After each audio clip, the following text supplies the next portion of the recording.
Not every pitch on Shark Tank is going to be successful and fetch a shark with a heavy investment. Since the start of Shark Tank in 2009, we've seen hundreds of entrepreneurs pitch their businesses to a panel of celebrity investors. And some of the best pitches had their investors nervous that they'll miss out on a major money-making opportunity if they didn't make a deal. Here are the best business pitches in Shark Tank US. First up, Beatbox Beverages in Season 6. Co-founders Brad Schultz, Amy Stedman, and Justin Fenchel entered the tank to pitch their business idea for Beatbox Beverages. The trio came in looking for a $250,000 investment for just 10% of their neon-colored boxed fruit wine company. After their extensive and pretty captivating pitch, Mark Cuban decided to take a sip of the drink and what was his future business deal. But Cuban didn't play his cards right with his first offer of a $600,000 investment for a third of the company. While Fenchel was grateful for the striking offer, he explained how they weren't ready to give away a big chunk of their company. After all, they entered the tank with 10% to give away, leaving the trio at a share of 30% each. Giving away a third of the company would get them a shark, but also cut down their individual shares significantly, so they had to reconsider. Despite the substantial investment, was it worth it? With that said, Cuban wasn't ready to give up either and asked for a counteroffer. And so it happened. Without skipping a beat, the entrepreneur asked for $1 million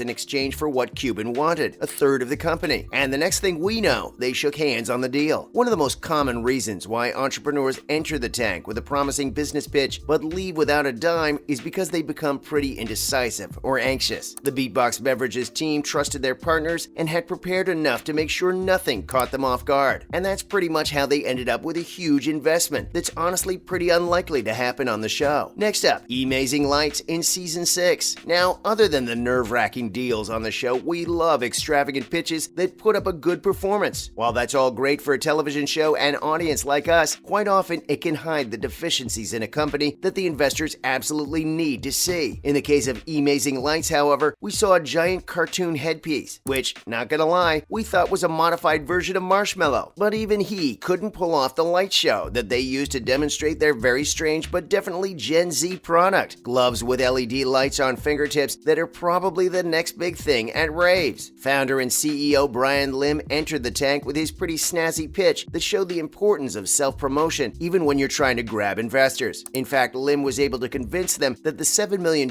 annual revenue he achieved for his 4-year-old company was simply a product of his passion, focus, knowledge, and long-term vision to absolutely crush the competition. And while Lim had all the confidence in the world, Robert Herjavec added to it with some encouragement, saying Lim was probably one of them, if not the best entrepreneur they've had in the tank. Now that's the impression you need to put in front of the investors in Shark Tank. Needless to say, they did end up with a pretty good deal. Lim signed it off with Cuban and Daymond John, with Cuban giving $650,000 investment for just 5% of his company and John taking licensing rights with a 20% commission. Coming up next is Bantam Bagels in Season 6. Nothing beats trust between partners more than actual life partners. That's right, the husband and wife duo, Nick and Elise Oleksak, gave up their high-paying Wall Street jobs to pursue something they were actually passionate about. The couple set off to start their excitement-filled journey on building their own business and launched a stuffed bagel company in 2013 called Bantam Bagels. And now they entered the tank hoping to turn the New York City outlet into a transformative national business. Yep, high hopes and big dreams. And with that, they delivered a pretty clear and concise pitch that covered all the details the investors needed, from the company's success and drawbacks to the value an investor could add to turn the weaknesses into an overnight success. And it wasn't long until Lori Greiner, who built her massive career as the queen of QVC, saw an opportunity for another home shopping hit. With the mutual opportunity, benefit, and of course passion, the couple signed the deal with Greiner, giving her 25% of the company for a $275,000 investment. Let's move on to Cycloramic in Season 5. While there were many factors that can impress the sharks, one of them is definitely innovation. Bruno Francois, the creator of the hand-free video app Cycloramic, executed a flawless product demonstration, something that requires a lot of dedication and practice to make it absolutely perfect. He demonstrated how his patented technology uses the vibrations in an iPhone to move it in a complete circle and compile the best Instagram-worthy panoramic picture. And with no surprise, all 5 sharks were ready to make an offer, each better than the last, leaving Francois with an overwhelmingly difficult decision. After enough contemplation and counteroffers, he finally finally agreed on a joint deal between Greiner and Cuban for a $500,000 investment for 15% equity in his company. And that's not all. While the investors definitely add their value to the product, a pitch like that on national television is also enough to get you a bunch of interested customers. His app, pretty much the following year after the episode aired, got the top spot on the Apple app, generating over 7 million downloads. Moving on, Mission Belt in Season 4. And while a great product doesn't always make it through because of nervous and messy pitches, Nate Holzapfel knew exactly what he needed to do to sell his product. Mission Belt. The tremendous salesman created a belt without holes, and here's the catch, he donated money to a Kiva micro-lending fund for every belt sold. Neat idea? Yes. Revolutionary? Not exactly. But his undeniable passion for the product and incredible skills as a salesman sold his idea. The Sharks knew that once they invested, Nate was all they needed to sell the product. And John loved the quality of the product, and of course, Nate. With that, Nate and John signed the deal, giving John a 37.5% contingent for a $50,000 investment, where Nate would continue as the brand ambassador. And definitely one of the most famous ones, Scrub Daddy in Season 4. Scrub Daddy is another household name that started off in Shark Tank with one of the best business pitches ever. Founder and CEO Aaron Krause impressed the investors with his flawless pitch, brimming with confidence, as he demonstrated his ultra-tough, yet somehow scratch-free, smiley-shaped, hygienic sponges, the very ones we see in every Walmart today. John, who couldn't play his cards right like Greiner, said it was his favorite pitch in Shark Tank history, and it seemed like watching a live infomercial. Krause explained how he spent months refining the pitch in local grocery stores, trying to sell his product at every move. With no surprise, Greiner became a fan of Scrub Daddy and beat out the other investors with his striking deal that Krause gladly accepted. With an investment of $200,000, Greiner got a 20% share of the company, which, if you think about it now, is probably worth millions of dollars, considering the popularity and sales that Scrub Daddy has drawn towards itself. Today, like its promise, Scrub Daddy is America's favorite sponge, with the ever-so-happy smiley-shaped sponges. The company now offers a diverse variety of products, more like their product family with a Scrub Daddy and Scrub Mommy, and other range of exceptional cleaning products. Their tagline, like their smiling products, says the Scrub Daddy family can handle any cleaning job around your home with a smile. Last but not least, City Kitty in Season 2. Rewind a bit, and we see Rebecca Rescate pitching her idea of City Kitty to the investors.